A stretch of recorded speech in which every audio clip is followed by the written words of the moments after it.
Hey folks, this is Riley. This summer in 2012 I'm starting a small side project called Car Clips Canada, and thanks to a very generous automotive enthusiast and acquaintance, I've been able to use this vehicle as a template so that when I approach other dealerships in the area, they'll know exactly what they're getting when I offer them my services. This is a 2011 Mercedes-Benz SLS AMG Gullwing. The owner's been kind enough, like I said, to let me profile this car, give you guys a tour of it on the outside, take a look at the inside, different features, how things move about, have a look at the drivetrain, and offer an overall impression at the end. So, let's take a look. This vehicle was designed to commemorate the AMG Performance Division of Mercedes-Benz to celebrate their 40th anniversary. And quite noticeably, this vehicle does pay great tribute in its styling to the original 1953 Mercedes-Benz 300SL. 300SL is regarded by many to be one of the very first proper supercars or sports cars ever made, and one of the characteristics of it, which really separated it from other vehicles of the time, and a characteristic that's also shared with this vehicle, is the gullwing doors, which open vertically and away from the ground.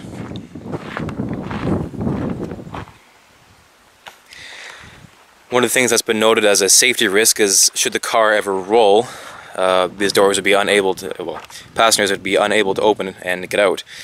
AMG has installed explosive bolts in the pistons, so that when the vehicle is turned upside down, those pistons blow, the doors come right off, and passengers can safely get out of the vehicle. So to unlock the vehicle, everything's wireless. You have the key fob, just unlock it. Door handle will appear out at the bottom. Lift it up and we can take a look inside. The inside is finished with a two-tone black and red leather with black baseball stitching around the perimeter of the chairs. There's also some black piping accented throughout, wool carpets, and Alcantara roof and pillar lining, as you can see there. So we'll hop in and start it up. Mercedes-Benz has really made a point to keep the interior of this vehicle as normal as possible.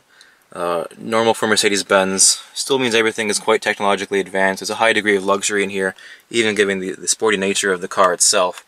Like I said, is leather lining almost everything, two-tone on the seats, black baseball stitching accented on the doors, aluminum brushed handles, aluminum polished AMG emblems. Most noticeable are the air vents, of course, which are very nicely detailed. And the center console itself is outlined in chrome and brushed aluminum. To start the vehicle, like I said, everything is wireless. You just need to have the key fob itself in the car with you. It can be put pretty much anywhere in the meantime.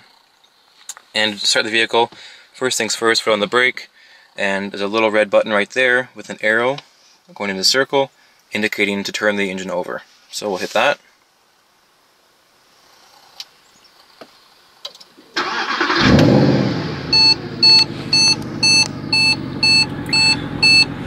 Here we are.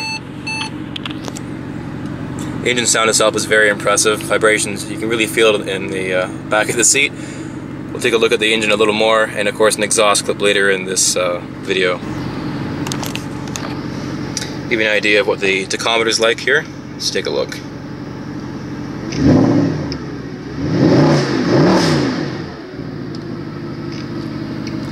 Very, very explosive.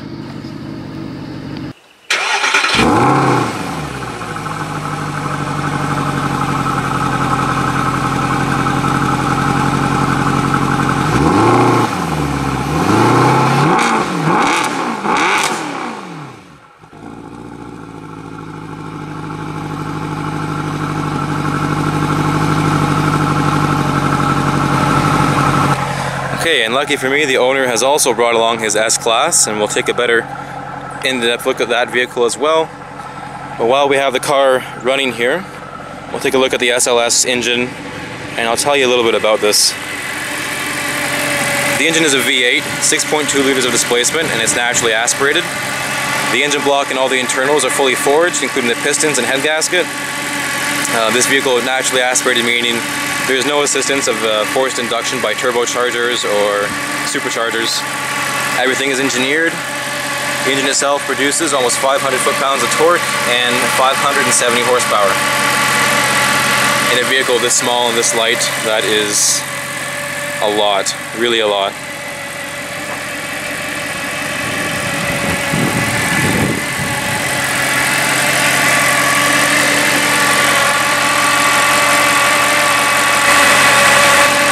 Moving away from the engine, there's a couple other very key features that really set this car apart from its competitors.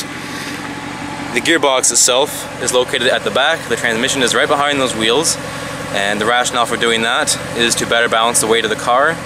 Much like the engine, the transmission is probably the second heaviest component in all vehicles, as a matter of fact. So it's been placed at the back for better weight distribution overall. The drive shaft coming from the engine to the transmission is also carbon fiber. Something I can't necessarily show you, but it certainly is a feature that separates this vehicle from others. And at this point it might be a good time to convey to you guys exactly how much trunk space the SLS is endowed with. So find the button down here, there it is, and head to the back.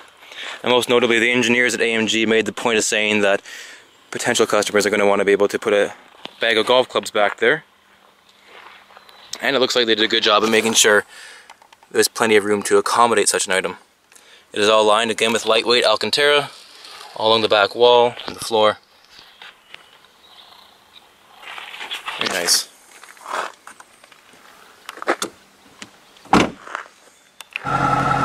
Got the vehicle started again, as I want to show you guys at the back here. You may have noticed this section is actually separated, and that's because that is a lifting hydraulic spoiler. When the vehicle will reach over 100 kilometers an hour to maintain stability, that spoiler will deploy and help dig the rear wheels into the road at speeds in excess of 100 kilometers an hour. You can also raise it manually, however, and we'll do that right now. Onto the center console here, right next to the AMG and the traction control button. There's the button to lift the spoiler. It's all hydraulic, so you have to hold it for a few seconds, and the spoiler itself will lift.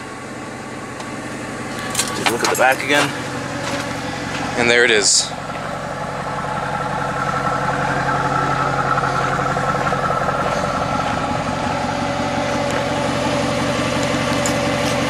And at this point in the video, I think it's worthwhile to take a walk around the car and highlight some of the physical characteristics that may go unnoticed at first. First and foremost here, you notice these very large wheels at the back, and around the forged rim is actually a lip, you may notice. That lip is there to keep the tires from coming off under heavy cornering. The tires, of course, which are fully filled with nitrogen. Like I said, forged steel disc brakes with 4 piston calipers at the back. Moving along, a very, very decorative and futuristic looking fuel filler cap. On both sides, the side mirrors are accented with LED turn signals.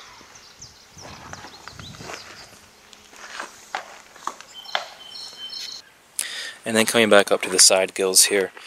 These gills are also seen on the Mercedes 300 SL, as well as the SLR McLaren. So that's a style feature. And the 6.3 indicating the displacement of the engine is also very traditional. That's something that AMG makes a point of putting on all of their high-end performance vehicles. Going around to the front, very brash and very obvious Mercedes TriStar emblem. And coming around to the headlights, they are LED accented turn signals, daytime running lights, and high intensity discharge headlamps. Moving up here along the bonnet, you're going to notice these extra breathable gills, similar to the ones you see on the side. That's kind of also a characteristic that you see in the 300 SL as well as the SLR. So things are kept very traditional, things are kept very uniform, and everything is very characteristic of Mercedes, so there's no mistaking in identifying who made this car and where it was built. Okay, and let's walk back inside and we'll do a little more in-depth look at some of the interior electronics, gadgets, and gizmos.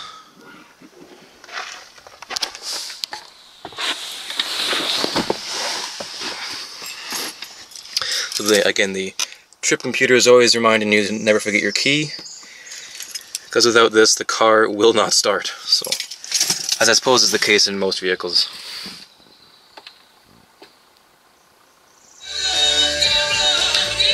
So there's the radio on, as well as satellite navigation and entertainment system. This vehicle does have the Bang & Olufsen sound system installed, which is a $7,000 option. 2 speakers on either side of the door, other ones right there, as well as micro tweeters at either corner of the windshield.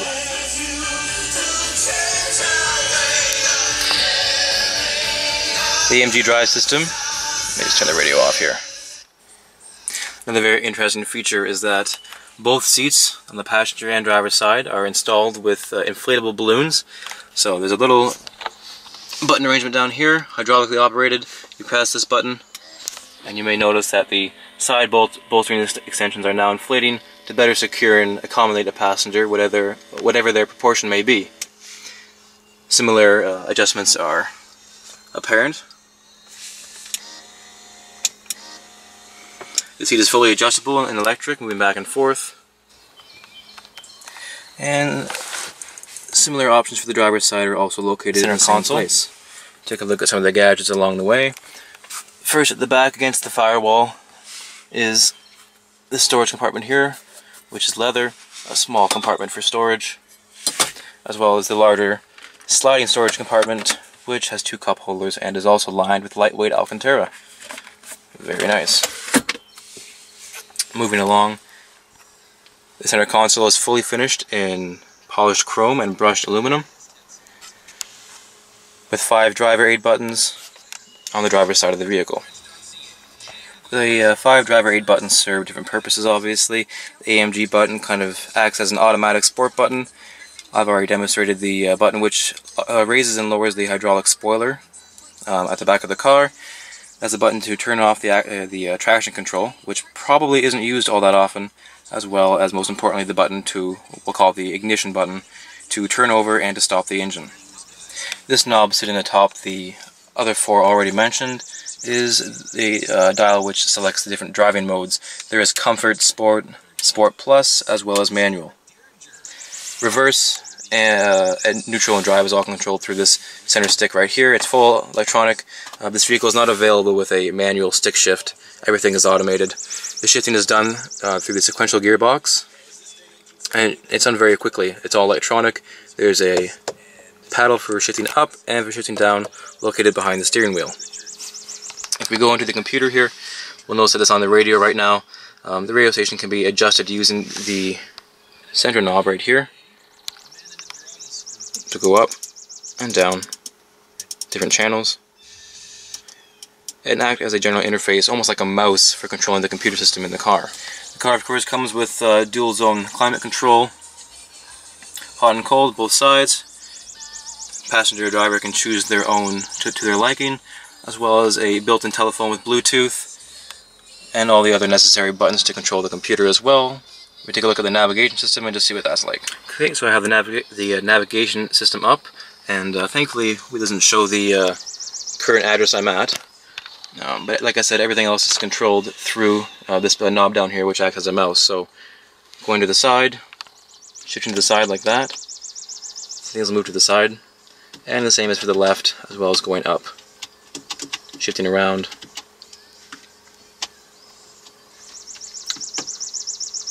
Things are selected by pressing the button down, and to go back, shift to the left. And of course the car does have a CD auto changer, and right now we just have the radio on, and with the Bang & Olufsen system, it does sound very good. I wonder if we can get kind of a good sound here.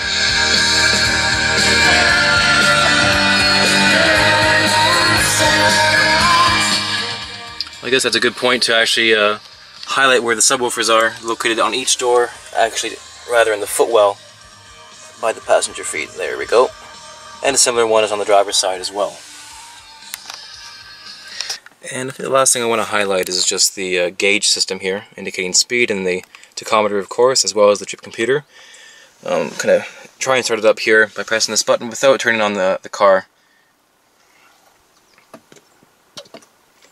So there's the trip computer on, and the normal starting procedure, which is a lot like a spaceship. And of course, once I depress the pedal, turn the car over.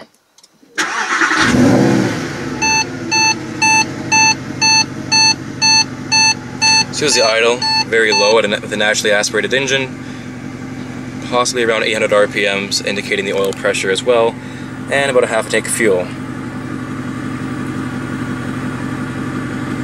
Turn signals.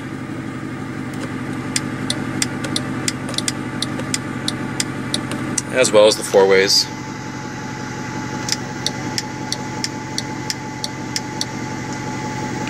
The steering wheel itself has several features on it. The first is to operate the Bluetooth telephone system, so you can send and receive calls in car, as well as the option to operate the computer manually without having to use the circular mouse that I've been using to demonstrate to you guys earlier.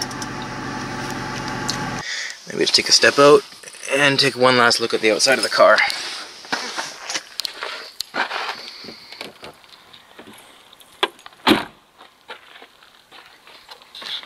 And we'll just taking one last look at the back of the car again.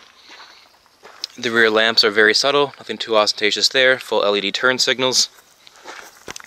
And the exhaust tips are fully integrated into the body kit of the car. There are also rear sensors when backing up because a vehicle like this doesn't have quite the visibility that most normal cars do. Overall impressions, when this vehicle debuted in 2010, it became highly revered. There are very few car critics who dislike it. It looks good, it sounds good, and they are currently holding excellent residual value.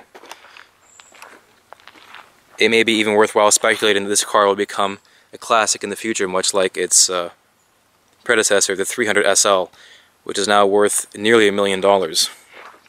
This vehicle is currently in sale in almost any Ontario Mercedes-Benz dealership, prices ranging between $200,000 to about $275,000, depending on how the car is spec'd out. Mercedes-Benz has had a lot of success selling the car. They sold in great numbers, even during difficult economic times worldwide. It's become a staple icon and is probably one of the most recognizable vehicles that Mercedes currently makes. As I mentioned at the start of this video, the purpose of profiling this car, which is actually privately owned, is to demonstrate to dealerships that I'll be approaching throughout the summer of exactly the kind of product they're going to get if they ever do choose to hire me to profile vehicles on their lot. At this point in the video, near the end, I'll provide an annotation of where the dealership is, as well as some of the other models that they have on the floor at the time. I certainly hope everyone enjoyed this video, and there'll be more to come as the summer progresses. Take care, guys.